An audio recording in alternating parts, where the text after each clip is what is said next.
моїм підписникам номер 15.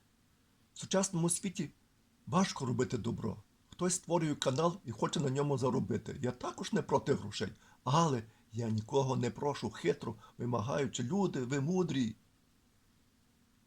Ви люди, ви мудрі і самі повинні знати кого, як, коли і в який спосіб підтримувати. І будьте уважні. Шахраїв так багато, і головне, як